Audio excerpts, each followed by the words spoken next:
چھوڑو مجھے۔ اس نے اپنا ہاتھ چھڑوانے کی کوشش کی تھی، لیکن وہ 3 لڑکے تھے جو اسے اٹھا کر یہاں لے آئے تھے۔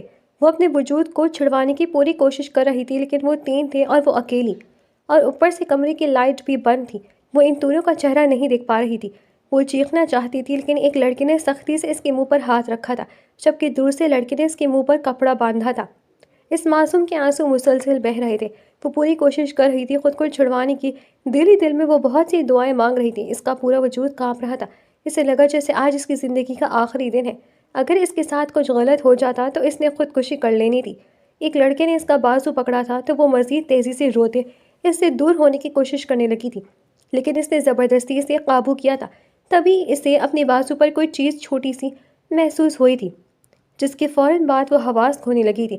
آنکھیں بند ہونے سے پہلے اسے پتہ لگ گیا تھا اسے نشے کا انجیکشن دیا گیا ہے، اور اسے لگا تھا بس آج کے بعد وہ کبھی جی نہیں سکے گی، اور اس کے ماں باپ بھی تو جیتے جی مر جائیں گے۔ کتنے ہی آنسو ٹوٹ کر اس کی آنکھ سے گرے تھے، اور ساتھ ہی وہ خود بھی بے ہوش ہو کر ایک طرف لڑک گئی تھی۔ اب اس کے ساتھ کیا ہوگا وہ کچھ نہیں جانتی تھی۔ گاؤں کے بہت سے لوگ دروازے کے باہر اکٹھے تھے، اور اندر اس معصوم کی عزت پامال کی جا رہی تھی۔ اس نے دھیرے دھیرے آنکھیں کھولی تھی تو وہ اسی کمرے میں تھی، وہاں کوئی اور نہیں تھا۔ پچھلی کھڑکی کھلی تھی جہاں سے وہ سب بھاگے تھے، لیکن دروازہ ابھی بھی بند تھا، اور اس دروازے کے باہر کھڑے لوگ پتہ نہیں اب وہاں تھے یا نہیں۔ اس نے اٹھنے کی کوشش کی تھی، لیکن اس کا پورا وجود درد کر رہا تھا۔ جیسے ہی وہ ہمت کرتے کھڑی ہوئی تھی، اس کا سر بری طرح سے چکرایا تھا۔ اس نے دیوار کا سہارا لے کر خود کو گرنے سے بچایا تھا۔ پھر جب حواس کچھ بہتر ہوئے تو اس نے اپنے حلیے پر غور کرتے چیخ ماری تھی۔ اس کا لباس جگہ جگہ سے پھٹا ہوا تھا، اس کے بازو پر خراشیں تھیں جس میں سے ہلکا ہلکا خون بہہ رہا تھا، اور اس کا دوپٹہ سرے سے غائب تھا۔ وہ سمجھ سکتی تھی اس کے ساتھ کیا کیا گیا ہے۔ وہ وہیں زمین پر بیٹھتے اونچی آواز میں رونے لگی تھی۔ تبھی باہر کا دروازہ بری طرح سے پیٹا جانے لگا تھا۔ باہر کون تھا وہ نہیں جانتی تھی۔ اس نے گھٹنوں میں اپنا چہرہ چھپایا تھا، جیسے پوری دنیا سے وہ چھپ جانا چاہتی تھی۔ تبھی دروازہ پھر پر دستک ہوئی تھی۔ اس کا ماں باپ، گاؤں کے دوسرے لوگوں نے بولنے کی آوازیں آ رہی تھیں۔ اپنے ماں باپ کی آواز سن کر وہ اور شدت سے رونے لگی تھی۔ وہ ان کا سامنا نہیں کر سکتی تھی۔ تبھی ایک جھٹکے سے دروازہ باہر سے توڑا گیا تھا۔ وہ چیخ مارتے حواس کھونے لگی تھی، اور آنکھیں بند ہونے سے پہلے جو پریشان چہرہ اسے نظر آیا تھا وہ اس کے باپ کا تھا۔ وہ گاؤں کے مولوی صاحب کی اکلوتی بیٹی تھی۔ رحمان صاحب پورے گاؤں میں ایک ہی مولوی تھے جو مسجد میں امامت کرتے تھے۔ سب گاؤں والے ان کی بہت عزت کرتے تھے۔ آج بھی وہ رات کو مسجد سے واپس آئے تو ان کی بیٹی صحن میں ہی بیٹھی ان کا انتظار کر رہی تھی۔ انہیں دیکھتے ہی وہ کھڑی ہوئی تھی۔ بابا جان، اتنی دیر کہاں کر دیتے ہیں آپ کو پتہ ہے نا میں آپ کے بنا کھانا نہیں کھاتی۔ وہ بو مناتے ہوئے بولی۔ ارے میرا بیٹا، بس کچھ لوگ آ جاتے ہیں مسئلہ پوچھنے تو اس لیے دیر ہو جاتی ہے، ورنہ مجھے بھی پتہ ہے میری بیٹی میرے بنا کھانا نہیں کھاتی۔ انہوں نے اس کے سر پر پیار سے ہاتھ رکھتے ہوئے کہا، چلے پھر آ جائے، ہم دونوں مل کر کھانا کھاتے ہیں۔ وہ ان کا ہاتھ تھام کر انہیں اندر کی طرف لے کر جاتے ہوئے بولی، تمہاری امی کہاں ہیں؟ اندر جاتے انہوں نے پوچھا تھا۔ وہ تو سو گئی ہیں۔ وہ ان سے باتیں کر رہی تھی اور ساتھ ساتھ کھانا گرم کر رہی تھی۔ وہ اپنے ماں باپ کی اکلوتی بیٹی تھی، یہی وجہ تھی کہ وہ بہت لاڈلی تھی۔ رحمان صاحب اور ان کی بیوی اس کے سارے ناز نخرے اٹھانے کی پوری کوشش کرتے تھے۔ مشل ابھی صرف 17 سال کی تھی۔ وہ ایک بہت سادہ اور معصوم تھی۔ ابھی میٹرک کے پیپرز دینے کے بعد گھر ہی ہوئی تھی۔ وہ آگے پڑھنا چاہتی تھی، جس کے لیے کسی کو کوئی اعتراض نہیں تھا، بس اس کے رزلٹ کا انتظار تھا۔ اس نے کھانا گرم کر کے لا کر مولوی صاحب کے سامنے تخت پر رکھا تھا اور خود بھی وہیں بیٹھنے لگی تھی۔ تبھی دروازے پر دستک ہوئی۔ کیا میں دیکھ کر آؤں بابا؟ وہ فوراً سے بولی۔ نہیں، میں دیکھتا ہوں، وہ اٹھتے ہوئے بولے تھے۔ پھر باہر جا کر انہوں نے دروازہ کھولا تھا۔ سامنے ہی گاؤں کے سردار جہانگیر اور اس کے گارڈز کی گاڑیاں کھڑی تھیں۔ دروازہ نہ جانے والے گارڈ نے دروازہ کھولتے دیکھا تو جا کر سردار جہانگیر کی طرف سے گاڑی کا دروازہ کھولا تھا۔ سفید کلف لگے شلوار قمیض پہنے، سیاہ اجرک کندھوں پر اوڑھے، بڑی شان سے وہ باہر نکلا تھا۔ اس کے سیاہ بال لفافے سے سیٹ کیے ہوئے تھے، اور سیاہ ہلکی ہلکی بیئرڈ اور گھنی مجھے اسے مزید پروقار بنا رہی تھی۔ وہ آ کر ان کے سامنے رکا تھا۔ سلام مولوی صاحب، اس نے سنجیدگی سے سلام کیا تھا۔ وعلیکم السلام سردار صاحب، آپ مجھے بلا لیتے؟ رحمان صاحب نے مسکراتے ہوئے کہا تھا۔ جسے کام ہوتا ہے وہی آتا ہے، اور مجھے آپ سے بہت ضروری کام تھا، جہانگیر نے پرخلوص انداز میں کہا تھا۔ آ جائے سردار صاحب۔ مولوی صاحب نے اسے راستہ دیا تھا، جبکہ وہ کچھ پریشان بھی ہوئے تھے کہ سردار جہانگیر کو اتنی رات گئے ان سے کیا کام تھا۔ وہ تھوڑا سا جھک کر اندر داخل ہوا تھا، کیونکہ اس کے دراز قد کے حساب سے وہ دروازہ چھوٹا تھا۔ وہ دروازہ بند کرتے اسے صحن میں بنی بیٹھک میں لے آئے تھے۔ اس کے صوفے پر بیٹھنے کے بعد وہ خود بھی بیٹھ گئے تھے۔ مولوی صاحب، جیسے کہ آپ جانتے ہیں، آپ کی زمین کا ایک ٹکڑا ہماری زمینوں کے پاس ہے۔ اگر آپ وہ ہمیں بیچ دیں تو ہمیں وہاں ٹیوب ویل لگائیں گے جو تمام گاؤں والوں کو فائدہ دے گا۔ جہانگیر نے صوفے کی پشت سے ٹیک لگاتے ہوئے اپنا مدعا بیان کیا تھا۔ مولوی صاحب نے پریشان نظروں سے اسے دیکھا تھا۔ سردار صاحب، وہ زمین تو میں نے مدرسہ بنانے کے لیے رکھی ہوئی ہے، میں وہ نہیں بیچ سکتا۔ انہوں نے معذرت کی تھی۔ ہم تمہیں پیسے دیں گے، تم دوبارہ زمین خرید لینا۔ اور اس نے مشورہ دیا تھا۔ نہیں سردار صاحب، میں یہ زمین نہیں بیچ سکتا، انہوں نے صاف منع کیا تھا۔ مولوی صاحب، اب آپ زیادتی کر رہے ہیں، وہ اپنا غصہ ضبط کرتے ہوئے بولا تھا۔ سردار صاحب، وہ گاؤں کے بچوں کے اچھے مستقبل کے لیے آپ کہیں اور ٹیوب ویل لگا لیں، اتنی زمینیں ہیں آپ کی۔ مولوی صاحب نے نرمی سے کہا تھا۔ تو تم مجھے زمین نہیں دو گے؟ وہ جو کب سے تمیز کا مظاہرہ کر رہا تھا، اس کا بھڑک پڑا تھا۔ آپ سمجھنے مولوی صاحب کے الفاظ منہ میں ہی تھے جب وہ پھر سے بولا تھا۔ بس مولوی صاحب، پیار سے بات کرنے آیا تھا اور تم نہیں مانے، لیکن اب جو میں کروں گا تمہارے تو اچھے بھی زمین دیں گے۔ وہ کھڑے ہوتے بولا تھا۔ آپ کو سمجھ کیوں نہیں آ رہی سردار صاحب، میں زمین نہیں بیچ سکتا، یہ جگہ مدرسہ بنانے کے لیے بہت اچھی ہے۔ رحمان صاحب بھی کھڑے ہوتے بولے تھے۔ تمہارے پاس بس 2 دن کا وقت ہے مولوی صاحب، فیصلہ کر لو، زمین خود دو گے یا میں اپنے طریقے سے لوں۔ وہ اپنی چادر درست کرتے ایک ایک لفظ چبا چبا کر بولتے باہر کی طرف بڑھا تھا۔ جیسے ہی وہ باہر نکلا، وہ بھی صحن میں آئی تھی اپنے بابا کو دیکھنے۔ بابا، کھانا ٹھنڈا ہو رہا ہے، وہ مولوی صاحب کو دیکھتے بولی تھی۔ دروازے کے پاس نیم اندھیرے ہونے کی وجہ سے وہ جہانگیر کو نہیں دیکھ پائی تھی، لیکن وہ خود جہاں کھڑی تھی وہاں اندر سے آتی روشنی میں اس کا چہرہ واضح ہو رہا تھا۔ اس کی آواز سنتے جہانگیر کی نظریں اس کی طرف اٹھی تھی اور پھر پلٹنا بھول گئی تھی۔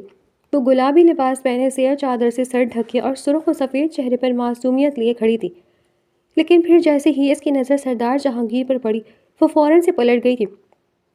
وہ اسے پہلی بار دیکھ چکی تھی، اس لیے اس نے ایک ہی نظر میں پہچان لیا تھا۔ اس کے غائب ہونے پر سردار جہانگیر ہوش میں آتے مولوی صاحب کی طرف متوجہ ہوا تھا، جو اس کے لیے دروازہ کھول رہے تھے۔ وہ ان پر ایک نظر ڈالتے اور نظر خالی صحن کو دیکھتے وہاں سے چلا گیا تھا۔ اس کے جاتے ہی مولوی صاحب اندر آئے تھے۔ یہ کیا کرنے آئے تھے یہاں بابا؟ اس سے فکر مندی سے پوچھا تھا۔ کچھ نہیں بیٹا، آ جاؤ کھانا کھائیں، مجھے تو بہت بھوک لگی ہے۔ وہ بظاہر ہلکے پھلکے انداز میں بولے تھے، لیکن مشل سمجھ گئی تھی وہ کچھ چھپا رہے ہیں، تب وہ خود بھی مزید اصرار کرنے کے بجائے بیٹھ کر کھانا کھانے لگی تھی۔ ساری حویلی میں سناٹا چھایا ہوا تھا۔ مکمل حویلی اندھیرے میں نہائی ہوئی تھی، بس باہر کی لائٹس آن تھی۔ تمام لوگ اپنے اپنے کمروں میں سو رہے تھے، لیکن جس کی آنکھوں سے نیند کوسوں دور تھی وہ تھا سردار جہانگیر۔ بیڈ پر لیٹی ہی اس لڑکی کا چہرہ جہانگیر کے سامنے آ جاتا تھا۔ وہ اپنے دماغ سے اس لڑکی کو چھٹکنے کی کوشش کر رہا تھا، لیکن نہ جانے کیوں وہ بار بار اس کے حواسوں پر سوار ہو رہی تھی۔ اس کی معصوم صورت، چمکتی سیاہ آنکھیں سردار جہانگیر کی نیند اڑانے کے لیے کافی تھیں۔ وہ بھول گیا تھا وہ وہاں کیا کام سے گیا تھا۔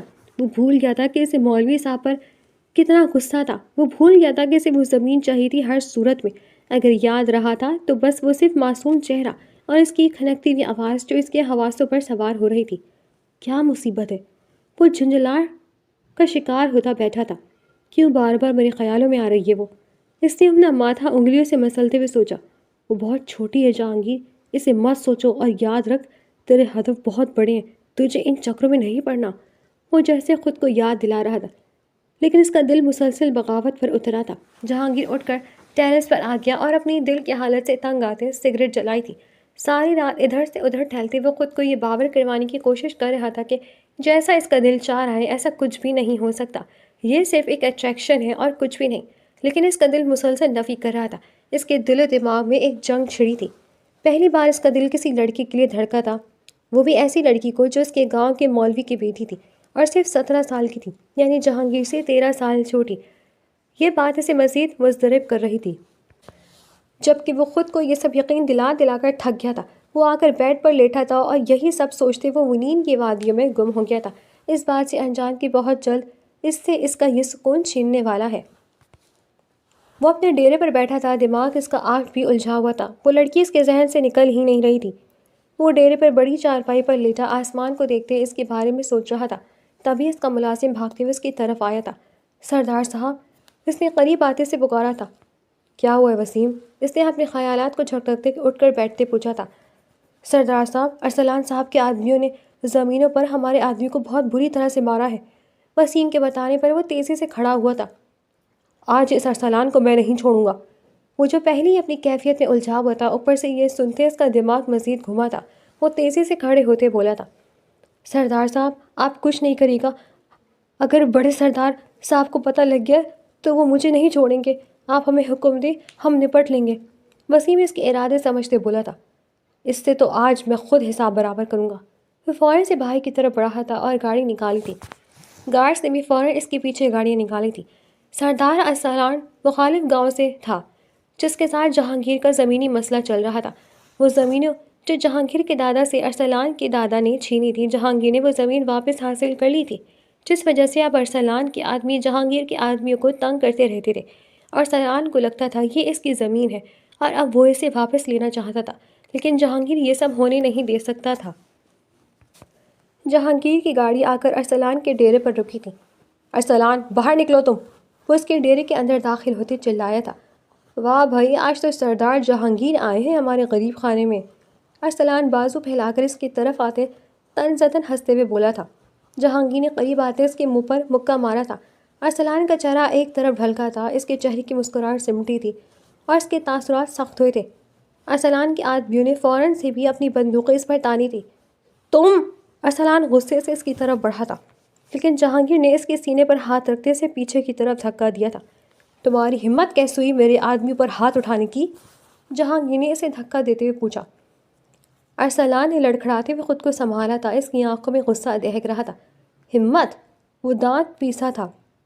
یہ زمین میری ہے جہانگیر، اور جو میری چیز پر قدم رکھے گا اس کا یہی حشر ہوگا۔ جہانگیر نے ایک قدم آگے بڑھایا۔ دونوں کے درمیان فاصلہ لمحوں میں ختم ہو گیا تھا۔ وہ زمین تمہارے دادا نے چھینی تھی اور میں نے اپنے حق سے واپس لے لی ہے۔ اب اگر میرے کسی آدمی پر ہاتھ اٹھایا تو یاد رکھنا، ہاتھ نہیں سر کاٹوں گا۔ جہانگیر کی آواز میں زہر گھلا تھا۔ ارسلان کے آدمیوں کے بندوقوں کے ٹریگر سخت ہو گئے تھے۔ جہانگیر اپنے آدمیوں کو لے جاؤ ورنہ یہاں لاشیں اٹھیں گی، ارسلان نے دانت بھیجتے ہوئے کہا تھا۔ جہانگیر نے ادھر ادھر دیکھا تھا۔ جہاں ارسلان کے آدمی بندوقیں لیے کھڑے تھے تو جہانگیر کے گارڈز بھی اپنی بندوقیں سیدھے کیے کھڑے تھے۔ وہ آہستہ سے مسکرائے، مگر وہ مسکراہٹ خطرناک تھی۔ لاشیں تو اٹھیں گی ارسلان، لیکن کس کی، یہ فیصلہ تم نہیں کرو گے۔ اس نے مڑتے ہوئے کی آخری سرد نظر اس پر ڈالی تھی۔ اور آج کے بعد تو میرے راستے میں آیا تو جنگ ہوگی، اور جنگ کے بعد یا تو عزت بچتی ہے یا سب لٹ جاتا ہے۔ جہانگیر گرجدار آواز میں کہہ کر باہر کی طرف بڑھا تھا۔ ارسلان کے آدمیوں نے اجازت چاہی تھی، لیکن اس نے ہاتھ کے اشارے سے روک دیا تھا۔ ارسلان کی خونخوار نظریں جہانگیر کی پشت پر جمی تھی۔ اس کے قدموں کی آواز ڈیرے میں گونج رہی تھی جیسے آنے والے طوفان کا اعلان ہو۔ ارسلان وہی مٹھیوں کو بھیجتا رہ گیا۔ اس کی آنکھوں میں انتقام کی آنکھ جل رہی تھی۔ یہ دشمنی اب صرف زمین کی نہیں رہی تھی، یہ اب ذاتی دشمنی بن چکی تھی۔ مشال کہاں جا رہی ہو؟ وہ گھر سے باہر نکلنے والی تھی جب اس کی امی نے پوچھا تھا۔ پانی لینے جا رہی ہوں اماں۔ وہ پلٹ کر انہیں جواب دے کر مسکرائی تھی۔ اچھا ٹھیک ہے جاؤ۔ وہ اسے اجازت دیتی دوبارہ کپڑے پر کڑھائی کرنے لگی تھی۔ وہ انہیں خدا حافظ کہہ کر چلی گئی تھی۔ اپنی دوستوں کے ساتھ ہنستے مسکراتے پانی بھرتے وہ مسکرا رہی تھی جب سردار جہانگیر کی گاڑی اس کے کچے راستے سے گزری تھی۔ وہ سنجیدگی سے بیک سیٹ پر بیٹھا تھا جب شیشے میں سے اسے وہ لڑکی نظر آئی تھی۔ اس نے اشارے سے ڈرائیور کو گاڑی روکنے کے لیے کہا تھا۔ گاڑی رکتے ہی جہانگیر نے اپنی طرف کا شیشہ نیچے کیا تھا اور مشال کو دیکھتے اس کے ہونٹوں پر خود بخود مسکراہٹ آئی تھی۔ وہ اسے بڑے انہماک سے دیکھ رہا تھا، اس بات سے انجان کہ کوئی اور بھی ہے جو اس کی ایک ایک حرکت پر نظر رکھے ہوئے ہے۔ اگر جہانگیر کو آنے والے وقت کا ذرا سا اندازہ ہوتا تو وہ اس لڑکی کی طرف نظریں نہیں اٹھا کر بھی دیکھتا۔ کچھ دیر اسے دیکھتے رہنے کے بعد جہانگیر کو اندازہ ہوا تھا وہ ٹین ایج لڑکوں والی حرکتیں کرتے کتنا برا لگ رہا ہوگا۔ اس نے اپنے دل کو ڈپٹتے چہرے کا موڑا تھا، لیکن اس کا دل بار بار مڑ کر اس لڑکی کو دیکھنے کے لیے مچل رہا تھا۔ گاڑی چلاؤ دلاور، اس نے شیشہ اوپر کرتے اپنے ڈرائیور کو حکم دیا تھا۔ ڈرائیور نے گاڑی آگے بڑھائی تھی۔ کیا ہو گیا تمہیں سردار جہانگیر؟ ایک 17 سال کی لڑکی کے پیچھے کیوں پاگل ہو رہے ہو؟ کیا پہلے کبھی تم نے لڑکیاں نہیں دیکھی؟ وہ سیٹ کی پشت سے سر ٹکائے اپنے آپ سے مخاطب تھا۔ پہلی بار کوئی لڑکی تمہارے دل میں جگہ بنا پائی ہے، مطلب کچھ تو خاص ہے اس میں۔ اس کے دل نے دلیل دی تھی۔ وہ خود بھی اپنے دل و دماغ سے سمجھتے ہوئے کیا تھا؟ مشل رحمان۔ وہ زیر لب اس کا نام پکارتے مسکرایا تھا اور سکون سے آنکھیں بند کی تھی۔ آنکھیں بند کرتے ہی اس کی من موہنی صورت جہانگیر کو نظر آئی تھی۔ اس نے فوراً سے آنکھیں کھول لی تھی۔ یہ اچھا نہیں کیا تم نے لڑکی، اب تو میں میرا ہونے سے کوئی نہیں روک سکتا۔ اس نے تصور میں اسے مخاطب کرتے دوبارہ آنکھیں بند کی تھی۔ وہ فیصلہ کر چکا تھا اس سے کیا کرنا ہے، اور اس کا یہ فیصلہ تکمیل تک پہنچنا بھی تھا یا نہیں، یہ صرف قسمت کو پتہ تھا۔ ارسلان اپنے ڈیرے پر بیٹھا تھا جب اس کے ملازم پرجوش انداز میں ڈیرے پر داخل ہوئے۔ اس سے سلام کیا تھا۔ سلام سردار جی۔ وعلیکم السلام۔ سناؤ کیا خبر لائے ہو کاظم؟ اس نے سیدھا ہو کر بیٹھتے پوچھا تھا۔ صاحب بہت زبردست خبر لائے ہوں سردار جہانگیر کے بارے میں۔ اس نے زمین پر بیٹھ کر ارسلان کو گھٹنوں پر ہاتھ رکھتے بتایا تھا۔ جلدی بتا پھر۔ ارسلان کو تجسس ہوا تھا۔ سردار صاحب مجھے لگتا ہے سردار جہانگیر اپنے گاؤں کی مولوی کی بیٹی کو پسند کرتا ہے، اس نے رازداری سے بتایا تھا۔ کیا واقعی؟ ارسلان نے حیرت سے اور بے یقینی سے پوچھا تھا۔ جی صاحب، اور سردار جہانگیر کو ہرانے کا یہ بہترین طریقہ ہے، اس نے خباثت سے مسکراتے مشورہ دیا تھا۔ پورا یقین ہے نا تمہیں؟ ارسلان نے دوبارہ سے پوچھا تھا۔ جی سردار صاحب، 101% سچ ہے یہ بات۔ کاظم نے ساتھ ہی اسے سارا قصہ سنایا تھا جو وہ ابھی اپنی آنکھوں سے دیکھ کر آیا تھا۔ ارسلان کے ہونٹوں پر مکروہ ہنسی آئی تھی۔ سردار صاحب اٹھا لیں اس لڑکی کو، کاظم نے اس کو ہنستے ہوئے دیکھ کر پوچھا تھا۔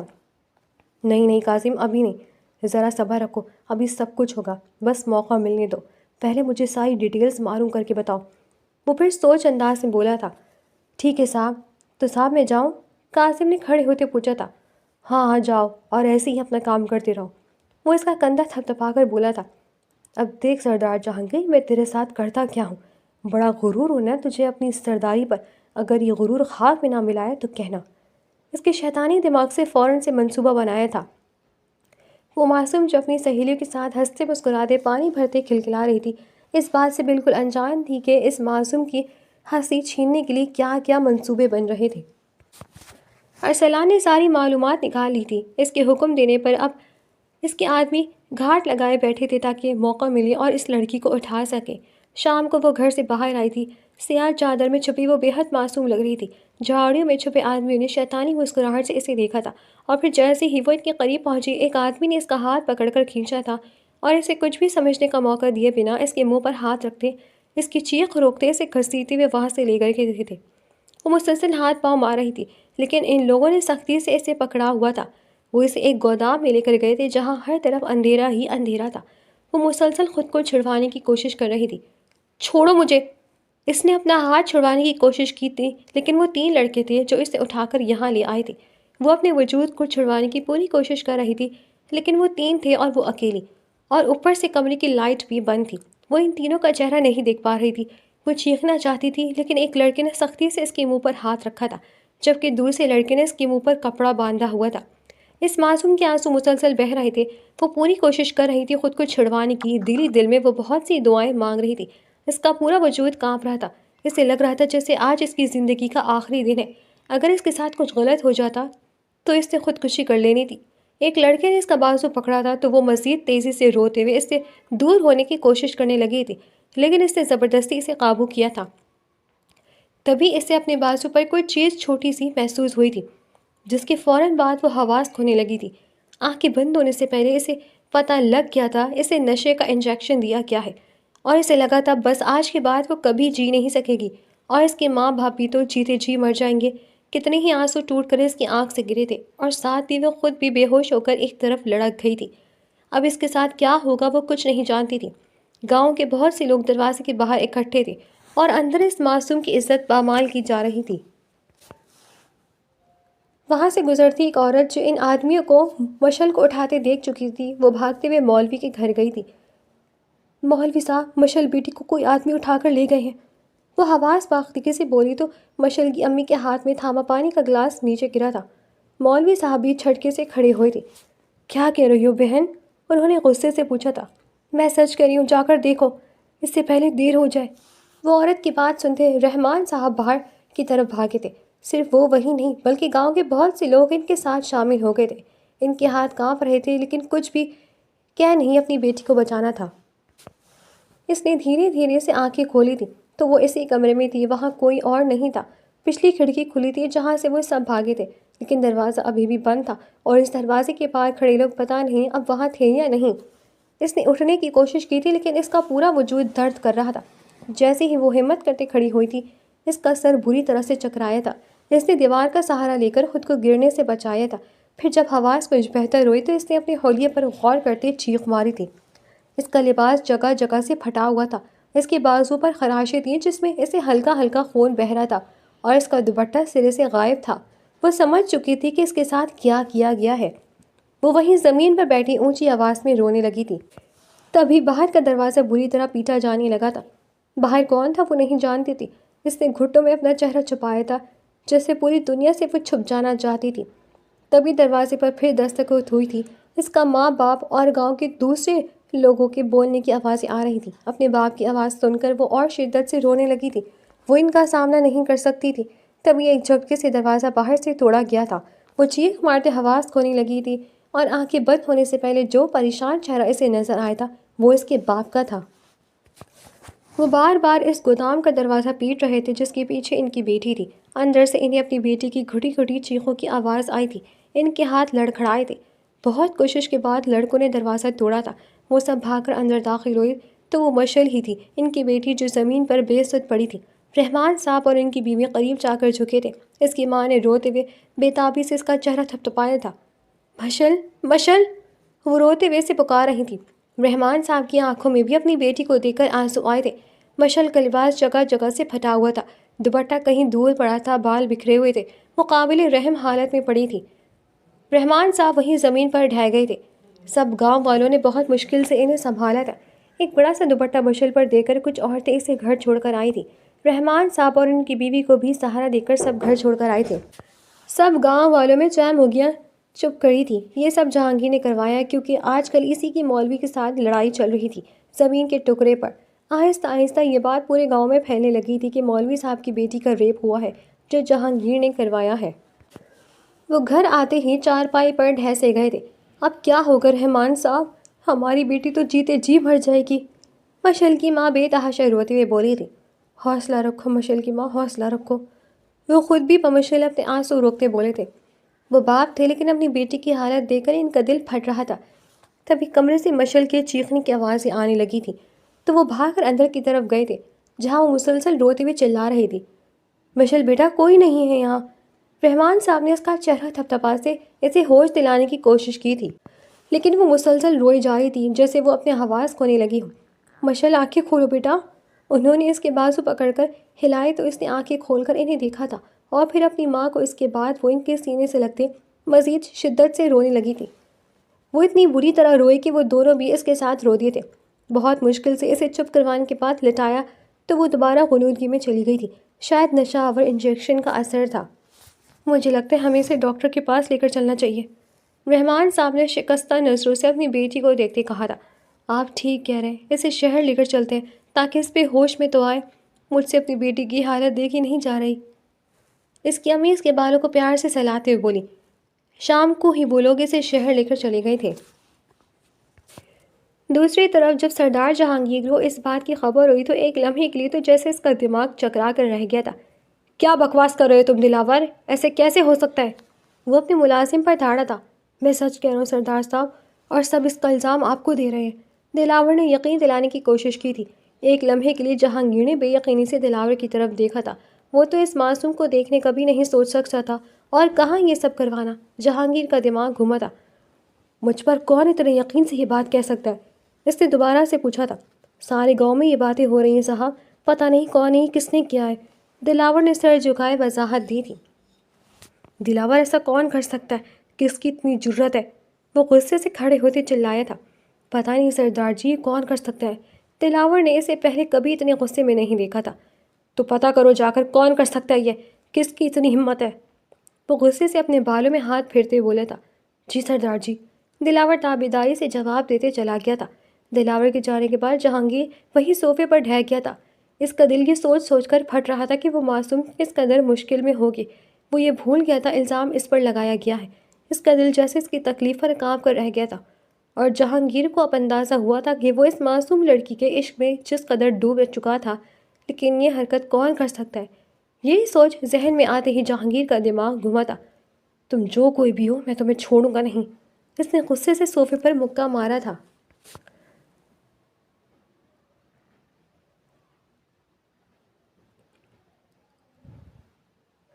رحمان صاحب اور ان کی بیوی کوریڈور میں سر جھکائے بیٹھے تھے جبکہ مشعل کو اندر لے جایا جا چکا تھا۔ تبھی ڈاکٹر کبیر کو اس ہاسپٹل کا اسپیشلسٹ ڈاکٹر تھا، وہ اندر کوریڈور میں اس طرف آیا تھا۔ ڈاکٹر کو دیکھتے ہی رحمان صاحب اس کی طرف بڑھے تھے۔ ڈاکٹر صاحب میری بیٹی کو بچا لیں، اس کی حالت بہت خراب ہے، کچھ کریں۔ وہ اس کا ہاتھ تھامتے ہوئے بولے۔ ڈاکٹر کبیر ایک 30 سالہ ڈاکٹر تھا جو اپنی قابلیت اور ذہانت سے بہت جلد اپنا ایک نام بنا چکا تھا۔ وائٹ شرٹ اور بلو جینس پر وائٹ اوور آل پہنے وہ بہت ہینڈسم اور گڈ لکنگ لگ رہے تھا۔ جی میں آپ کی بیٹی کو ہی چیک کرنے جا رہا ہوں، آپ یہاں تسلی سے بیٹھے۔ ڈاکٹر کبیر نے انہیں بازو سے تھام کر سائٹ پر بٹھایا تھا اور خود ایمرجنسی روم میں داخل ہوئے تھے۔ وہ مصروف سے انداز میں تیزی سے بیڈ کے پاس آیا تھا لیکن وہاں لیٹی لڑکی پر نظر پڑتے ہی وہ ایک لمحے کے لیے ٹھٹکا تھا۔ سیاہ لباس میں اس لڑکی کی سفید رنگت مزید چمک رہی تھی۔ نازک سے نین نقوش معصوم سا چہرہ اور لمبی پلکوں کی جھالڑ، وہ لڑکی واقعی بہت حسین تھی۔ ایک لمحے کے لیے تو ڈاکٹر کبیر کا دل بھی رک سا گیا تھا، کوئی اس قدر حسین کیسے ہو سکتا ہے؟ وہ محویت سے اسے دیکھ رہا تھا جب نرس اندر آئی تھی۔ سر، نرس کے پکارنے پر وہ ہوش میں آیا تھا۔ جی آ جائیں مس، مجھے بتائیں ان کے ساتھ کیا مسئلہ ہے، کیا بیماری ہے انہیں؟ اس نے نرس کی طرف متوجہ ہوتے پوچھا تھا۔ سر ریپ کیس، نرس نے فوراً سے بتایا تھا، لیکن ڈاکٹر کبیر کو لگا جیسے ہاسپٹل کی ساری چھت ان کے اوپر گر گئی ہو۔ Rape case? اس نے بے یقینی سے دہرایا تھا۔ ایسا نہیں تھا کہ اس نے پہلے کبھی کوئی ریپ کیس نہیں دیکھا تھا، لیکن اس معصوم سی لڑکی کے لیے نہ جانے دل کیوں بہت زیادہ دکھی ہوا تھا۔ اوکے، ان کے ٹیسٹ وغیرہ کرتے ہیں اور مجھے اس کی مکمل ڈیٹیلز بھی دے دیں، یہ سب کیسے اور کب ہوا؟ اس نے مشعل کی طرف مڑتے پوچھا تھا۔ نرس جیسے جیسے تفصیل بتا رہی تھی، ڈاکٹر کبیر کو اپنا دل بند ہوتا محسوس ہو رہا تھا۔ وہ بہت تحمل سے نرس کی ساری باتیں سن رہا تھا اور اس سب کے دوران کبیر کی نظریں مشعل کے چہرے کہیں طواف کر رہی تھیں۔ پھر اس نے آگے بڑھ کر اس کو چیک اپ اسٹارٹ کیا تھا، چیک اپ اور کچھ ٹیسٹ کیے تھے اور پھر باہر نکلا تھا۔ ڈاکٹر صاحب کیسی ہے میری بیٹی؟ رحمان صاحب نے تیزی سے پوچھا تھا۔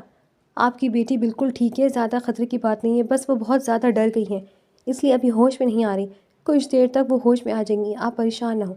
اس نے رحمان صاحب کی کندھے پر ہاتھ رکھ کر تسلی دی تھی۔ ان دونوں نے ڈاکٹر کا شکریہ ادا کیا اور مشعل کے پاس روم میں چلے گئے تھے جہاں وہ ابھی بھی ہوش و حواس سے بیگانہ پڑی تھی۔ مشعل بچے اٹھ جاؤ، آنکھیں کھولو۔ رحمان صاحب نے پاس جا کر اسے پکارا تھا۔ وہ اٹھی تو نہیں تھی لیکن اس کی پلکوں میں ہلکی سی جنبش ہوئی تھی۔ اس کی امی اس کے پاس بیٹھتے اس کا ہاتھ ہلا رہی تھی۔ کچھ دیر میں اس نے دھیرے دھیرے آنکھیں کھولی تھی۔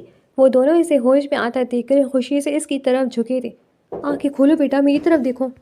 اس کی امی نے اس کا چہرہ تھپتھپایا تھا تو اس نے خالی خالی نظروں سے پہلے اپنی امی اور پھر اپنے بابا کی طرف دیکھا تھا، لیکن دھیرے دھیرے جب اسے سب کچھ یاد آیا تو وہ نفی میں سر ہلاتے تیزی سے رونے لگی تھی اور پھر ان کے دیکھتے ہی دیکھتے وہ اونچی آواز میں روتے ہوئے چلانے لگی تھی۔ وہ دونوں اسے چپ کروانے کی مسلسل کوشش کر رہے تھے لیکن وہ چپ ہونے کے بجائے مزید اونچا رو رہی تھی۔ آہستہ آہستہ تمام اسٹاف وہاں پر آنے لگا تھا۔ تبھی ڈاکٹر کبھی بھی روم میں داخل ہوا تھا۔ آپ لوگ جائیں، اپنا کام کریں، سب کو بھیجتے ہوئے اس کے قریب آیا تھا۔ دیکھیں مشعل، ہوش کریں، میری بات سنیں۔ اس نے قریب آتے سے پکارا تھا لیکن مشعل جیسے کچھ سن ہی نہیں رہی تھی تو ڈاکٹر کبیر نے سکون آور انجیکشن توڑ کر اس کے بازو پر بمشکل لگایا تھا۔ انجیکشن کو دیکھتے وہ مزید چلانے لگی تھی لیکن کبیر نے بہت مشکل سے اسے انجیکشن لگایا تھا۔ انجیکشن کے بعد وہ پھر سے ہوش کھونے لگی تھی۔ ہٹو، میری بیٹی کب تک ٹھیک ہوگی؟ رحمان صاحب نے کبیر سے پوچھا تھا۔ دیکھا ابھی جو ان کے ساتھ ہوا ہے، اس سب کو قبول کرنے میں انہیں تھوڑا ٹائم لگے گا، لیکن جب وہ یہ سب قبول کر لیں گی تو وہ نارمل ہونا سٹارٹ کر دیں گی، کبیر نے تسلی دی تھی۔ وہ دونوں وہیں پڑے صوفے پر بیٹھ گئے تھے اور کبیر ایک نظر اسے دیکھتے باہر چلا گیا تھا۔ مجھے امید نہیں تھی سردار جہانگیر ایسے بدلہ لے گا، رحمان صاحب نے غصے سے کہا تھا۔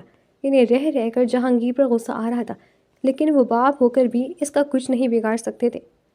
آہستہ آہستہ دن گزرنے لگے تو مشعل بھی آہستہ آہستہ نارمل ہونے لگی تھی۔ اب وہ ہوش میں آ کر چلاتی نہیں تھی، بس خاموشی سے چھت کو دیکھتی رہتی تھی۔ رحمان صاحب اور ان کی بیوی پوری کوشش کرتے کہ وہ باتیں کرے لیکن وہ اب خاموش ہو گئی تھی۔ کبیر دن میں 2 بار اسے چیک کر کے جاتا لیکن اس کی خالی آنکھیں دیکھ کر کبیر کو اپنا دل بھی ویران ویران محسوس ہوتا رہتا تھا۔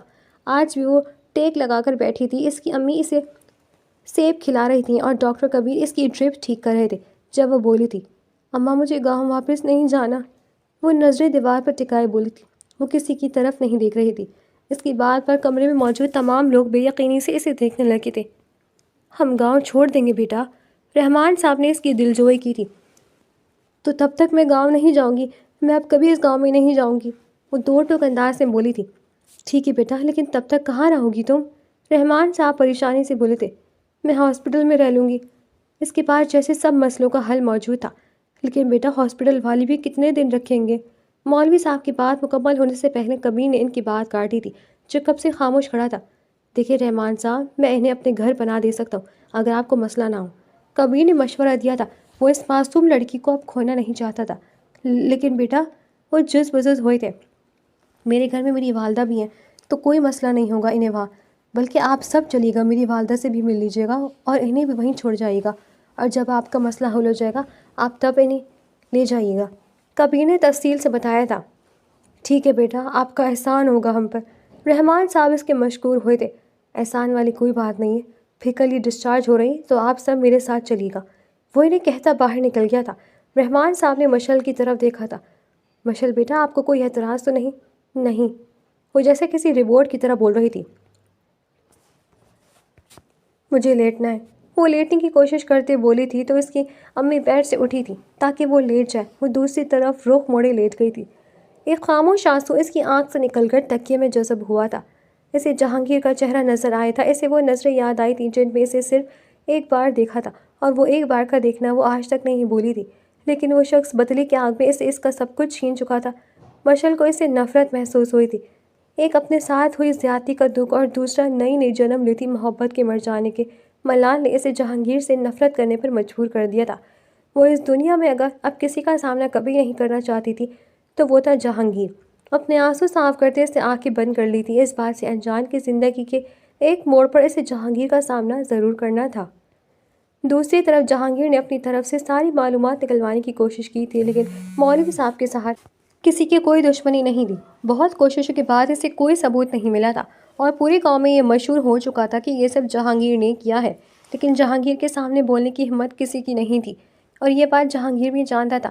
اسے سب نے اس کی راتوں کی نیندیں اڑا دی تھی، لیکن جو اہم بات تھی وہ یہ کہ اس دن سے جہانگیر اسے ڈھونڈ رہا تھا، لیکن نہ جانے وہ کون سے ہاسپٹل میں تھے۔ جہانگیر بس ایک بار اسے صحیح سلامت دیکھنا چاہتا تھا، باقی ساری دنیا سے بدلے وہ خود لے سکتا تھا۔ وہ سب ڈاکٹر کبیر کے گھر میں موجود تھے۔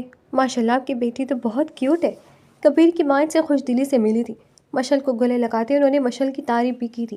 مشعل نے خاموشی سے سر جھکا دیا تھا۔ کبیر بھی مسلسل مسکرا رہا تھا۔ باتوں باتوں میں انہیں پتہ لگا تھا کبیر کی والدہ منزہ خاتون بھی ایک ڈاکٹر تھیں۔ آپ بے فکر رہیں بھائی صاحب، آپ کی بیٹی یہاں سیو رہے گی۔ اور انہوں نے مشعل کے جھکے سر پر پیار سے ہاتھ پھیرتے ہوئے کہا تھا، جی بس بہن، آپ کے سارے چھوڑ کر جا رہے ہم، اپنی بیٹی کو خیال رکھیے گا۔ رحمان صاحب نے التجا کی تھی۔ جی جی آپ فکر نہ کریں، انہوں نے تسلی دی تھی۔ اور پھر کچھ دیر بعد وہ سب چلے گئے تھے۔ ان کے جانے کے بعد مشعل اب کنفیوز سے بیٹھی تھی۔ جب منزہ خاتون ان کے قریب آئی تھی، بیٹا میں ہاسپٹل جا رہی ہوں جب تک کبیر آپ کی کمپنی دے گا، اوکے؟ وہ بہت پیار سے اسے کہہ رہی تھی۔ اوکے، اس نے دھیرے سے سر ہلا کر کہا تھا۔ منزہ خاتون بھی چلی گئی تو وہ اب اس کشمکش میں تھی کہ کیا کرے، لیکن اسے اس بات کی دھڑاس تھی کہ دو ملازمہ بھی گھر میں موجود تھی، اس لیے وہ کچھ پرسکون ہوئی تھی۔ تبھی کبیر ڈرائنگ روم میں داخل ہوتے اس کے قریب آیا تھا۔ آ جائے مس مشعل، میں آپ کو گھر دکھاتا ہوں، کبیر نے خوش دلی سے آفر کروائی تھی۔ مشعل نے نظریں اٹھا کر اسے دیکھا، اور وہ اسے اپنے سے کچھ فاصلے پر کھڑا دیکھ کر ہی چیخ مارتے صوفے کی پشت سے لگی تھی۔ مس مشعل آر یو اوکے؟ کیا ہوا آپ کو؟ کبیر نے قریب آتے پوچھا تھا۔ اس کے قریب آتے ہی وہ مزید بری طرح چلانے لگی تھی۔ پلیز پیچھے ہٹو، وہ مسلسل ہاتھ آنکھوں پر رکھ کے چلا رہی تھی۔ مشعل میں کچھ نہیں کہہ رہا آپ کو، میری طرف دیکھیں، وہ اس کے قریب جھک کر بولا تھا۔ نہیں وہ نفی میں سر ہلانے لگی تھی۔ مشعل، اس نے مشعل کو دونوں ہاتھ پکڑ کر نیچے کرتی اونچی آواز میں اس کا نام پکارا تھا، تو اس نے سہم کے فوراً سے چلانا بند کیا تھا اور اپنی نظروں سے کبیر کو دیکھنے لگی تھی۔ کچھ نہیں ہے یہاں مشعل، اور میں تمہیں کچھ نہیں کہہ رہا، ریلیکس۔ اب وہ نرمی سے بولا تھا تو ساری سچویشن سمجھتے اس کی آنکھوں میں آنسو جمع ہونے لگے تھے۔ سوری، وہ دھیمے لہجے میں بولی، اور پھر وہ دونوں ہاتھوں میں اپنا چہرہ چھپاتے بری طرح سے رو دی تھی۔ کبیر گہرا سانس لیتے اس کے ساتھ بیٹھ گیا تھا۔ کچھ دیر وہ اسے رونے دینا چاہتا تھا تاکہ اس کا دل ہلکا ہو جائے۔ جب کافی دیر وہ مسلسل رونے رہنے کے بعد خاموش ہوئی تو کبیر نے رخ اس کی طرف موڑا تھا۔ مشعل، کچھ نہیں ہوا ہے، آپ اتنا پینک کیوں ہوتی ہیں؟ لائف میں آگے کیسے سروائیو کیسے کریں گی؟ ہزاروں لڑکیوں کے ساتھ یہ سب ہوتا ہے، آپ اکیلی نہیں ہو اور آپ کو آنے والی لڑکیوں کے لیے موٹیویشن بننا ہے. خود کو سنبھالنے کی کوشش کرو. وہ اسے تفصیل سے نرم لہجے میں سمجھا رہا تھا. مشعل نے اپنے آنسو دونوں ہاتھوں سے صاف کرتے اس بات میں سر ہلایا تھا. آپ نے اب نہیں ڈرنا مشعل. اب آپ مجھے اپنا گرینڈ سمجھ لیں. آج سے ہم دونوں فرینڈز ہیں اور فرینڈ سے تو کوئی نہیں ڈرتا, تو آج سے آپ مجھ سے بالکل نہیں ڈرو گی. ڈن؟ اس نے دوستانہ انداز میں کہا تھا. اس نے پھر سے اس بات میں سر ہلایا. منہ سے بولو لڑکی. کبیر نے ہلکا سا ہنستے کہا تھا. وہ اسے اپنے ساتھ فرینک کرنا چاہتا تھا اور چاہتا تھا وہ دوبارہ نارمل ہو جائے. ڈن, وہ دھیرے سے بولی تھی. شکر ہے تم بولتی تو ہو, ورنہ میں تو سمجھا تھا تم گونگی ہو. کبیر ہلکے پھلکے انداز میں بولا تو وہ دھیرے سے مسکرائی تھی. گڈ گرل, ایسے ہی مسکرایا رہا کرو, اچھی لگتی ہو. کبیر نے کھڑے ہوتے کہا تو مشعل نے چونک کر اس کی طرف دیکھا تھا جو اب اسے ہی دیکھ رہا تھا. آج تمہیں سارا گھر دکھاؤں اور تمہارا روم بھی. اس کے کہنے پر مشعل بھی کھڑی ہوئی تھی. مشعل نے نوٹ کیا تھا وہ کبھی اسے آپ کہہ رہا تھا تو کبھی تم, لیکن اس نے زیادہ غور کرنے کے بجائے سر جھٹکا تھا. پھر کبیر نے مشعل کو پورا گھر دکھایا تھا. اس کا گھر واقعی بہت پیارا تھا. پھر لاسٹ میں اس نے مشعل کو اپنا کمرہ دکھایا تھا. وہ کمرے میں داخل ہوتے تو اسے لگا جیسے وہ کسی شہزادے کے کمرے میں داخل ہو گئی ہے. اتنا کشادہ اور کھلا کمرہ, اور اوپر سے کمرے کا سارا انٹیریئر آف وائٹ کلر میں تھا. پردے, کلین بیڈ شیٹ, سب کچھ جیسے کمرے کے مالک کو آف وائٹ کلر بہت پسند ہو. کمرے میں ایک گلاس وال تھی جس کے اس پار سوئمنگ پول کا منظر بے تحاشا حسین تھا. یہ میرا کمرہ ہے. وہ کمرے کو دیکھنے میں مہو تھی. جب کبیر نے اسے بتایا تو وہ ہوش میں آئی تھی. بہت پیارا ہے, وہ دھیرے سے بولی تھی. اگر مجھے پہلے پتا ہوتا میرا کمرہ دیکھ کر آپ بھول پڑیں گی تو سب سے پہلے اپنا کمرہ دکھاتا. کبیر نے اسے چھیڑا تھا. وہ جب سے اسے گھر دکھا رہا تھا یہ پہلے لفظ تھے جو اس کے منہ سے نکلے تھے. وہ ہلکا سا مسکرائی تھی. چلو تمہیں تمہارا کمرہ دکھاؤں, تم کچھ دیر ریسٹ کر لو. پھر کبیر اس لیے باہر آیا اور اپنے کمرے کے ساتھ والے کمرے میں داخل ہوا تھا. مشعل میز کے پیچھے پیچھے داخل ہوئی تھی. وہ سارا کمرہ پرپل کلر میں ڈیزائن کیا گیا تھا. یہ آپ کا کمرہ ہے اور آج سے آپ یہاں رہو گی. کبیر نے اسے دیکھ کے کہا تھا. اوکے, وہ دھیرے سے بولی تھی. اگر کسی چیز کی ضرورت ہو تو بتا دینا. وہ اسے کہتے باہر نکل گیا تھا. مشعل آ کر بیڈ پر بیٹھی تھی اور سکون سے آنکھیں بند کرتے اس نے سر تکیے پر رکھا تھا. اس کی آنکھیں خود بخود بند ہو رہی تھیں. تبھی ایک چہرہ اس کی آنکھوں کے سامنے آیا تھا اور اس نے سر کو دوبارہ آنکھیں کھولی تھیں. میں تمہیں کبھی معاف نہیں کروں گی سردار جہانگیر. میں دوبارہ ضرور رہوں گی جب اس قابل بن جاؤں گی کہ تم سے بدلہ لے سکوں. اس نے اپنے آنسو صاف کرتے تلخی سے سوچا تھا. اب اسے کمزور نہیں رہنا تھا, اسے مضبوط بن کر اپنا بدلہ لینا تھا. اس نے سونے سے پہلے تہیہ کیا تھا.